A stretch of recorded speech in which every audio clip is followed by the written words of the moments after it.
মুখ্য কাৰ্যালয়ত আজি সোমালো।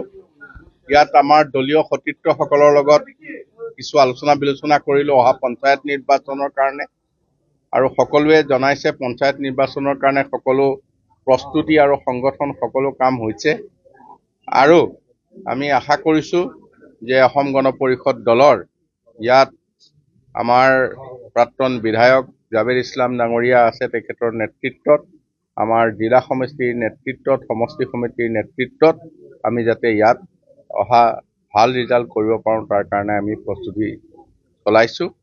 আৰু মই আজি ইয়ালৈ এইখন ডিষ্ট্ৰিক্টৰ গাৰ্জেন মিনিষ্টাৰ হিচাপে আহিছোঁ, গতিকে ইয়াত আমি সকলো বিভাগৰ লগত আলোচনা কৰিম। অহা কাইলৈ আমি দুখন সভাত উপস্থিত থাকিম, যাতে আমাৰ যি দুটা আঁচনি প্ৰত্যেক জিলাত দি থকা হৈছে, আমাৰ শিক্ষা বিভাগৰ যিখিনি আঁচনি, বানপানীৰ যিখিনি সাহায্যকে ধৰি এই দুখন সভা কাইলৈ ইয়াত অনুষ্ঠিত হ'ব, আৰু মানকাছাৰ জিলাৰ বহু হাজাৰ হাজাৰ লোক উপকৃত হ'ব।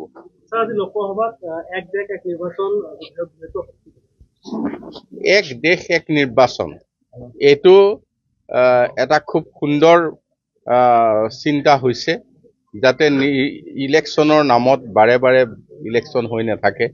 আজি এখন ষ্টেটত, কাইলৈ এখন ষ্টেটত ইলেকশ্যন 5 বছৰৰ মূৰত হ'ব, পাৰ্লিয়ামেণ্টৰো হ'ব, এছেম্বলিৰো হ'ব, একেলগে হ'ব। 5 বছৰ মানুহে যাতে ৰাইজৰ হৈ কাম কৰিব পাৰে।